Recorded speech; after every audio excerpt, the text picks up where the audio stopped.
The National Bank Open is in the books for another year. Let's recap the drama, the CanCon disappointment, and Serena's swan song with OpenEra podcast co-host and supervising editor from the Score, Devand Desai. Devand, thanks for being here.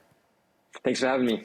Let's start with the winners from both draws. The men's champ, Busta, the women's champion, Halep. 2021 saw kind of a mix, the season in general, of top seeds kind of coasting through the Grand Slams, but this larger stable of next-gen top 40, 50 players coming off the charts and punching up a bit. Are you surprised at how it played out here in Canada? Not so much. Maybe on the men's side a little bit. I thought the top three seeds on the men's side would be a bit more formidable, but you saw Daniil Medvedev, Steph Tsitsipas, and Carlos Alcaraz lose pretty early, seemingly opening the door for maybe the next gen in Montreal, but it ended up being a bit of a journeyman in Pablo Carreño Busta winning on the men's side. And on the women's side, I think the next gen is here, and it's either Iga Swiatek or Coco Gauff or Leylah Fernandez, but Simona Halep kind of representing a bit of the old guard, but finding a renewed sense of self after finding a new coach was kind of the story there.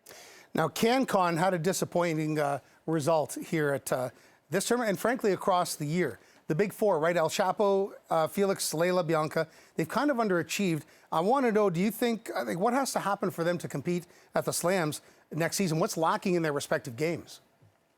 Well, I think it's a bit different for all these players involved, especially for the women. I think Leylah's coming back from injury, so I think it's early days yet, and we might see something a bit more progressive at the U.S. Open with more reps under her belt. Bianca, a bit of the same, where she's working her way back from some off-the-court issues as well as some health issues.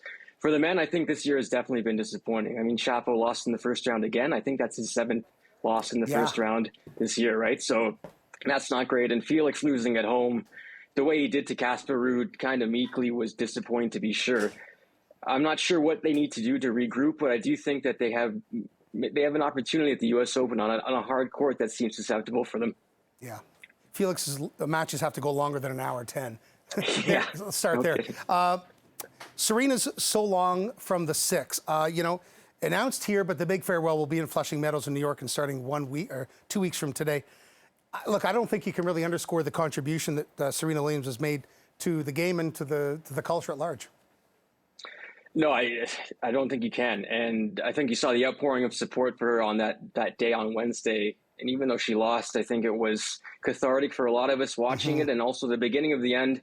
It was sad it happened in Toronto, but it's kind of nice that we get to see this kind of long goodbye over the next few weeks. Seconds left. Federer at 40. Is he the next to retire, or would you be surprised to see him come back? I'd be quite surprised. I do think he wants one more Wimbledon run, so maybe one more next year. Devand Desai, thank you so much for your time. Great to talk tennis. Maybe we'll do this again for the U.S. Open in a couple of weeks, huh? Sounds great. All right.